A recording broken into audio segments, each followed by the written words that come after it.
just like that. I wired the bottom and top light together, the two reds together, and the two blacks. And then the black from the center one with those other two blacks.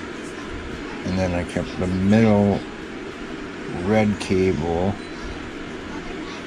right here by itself for the low beam.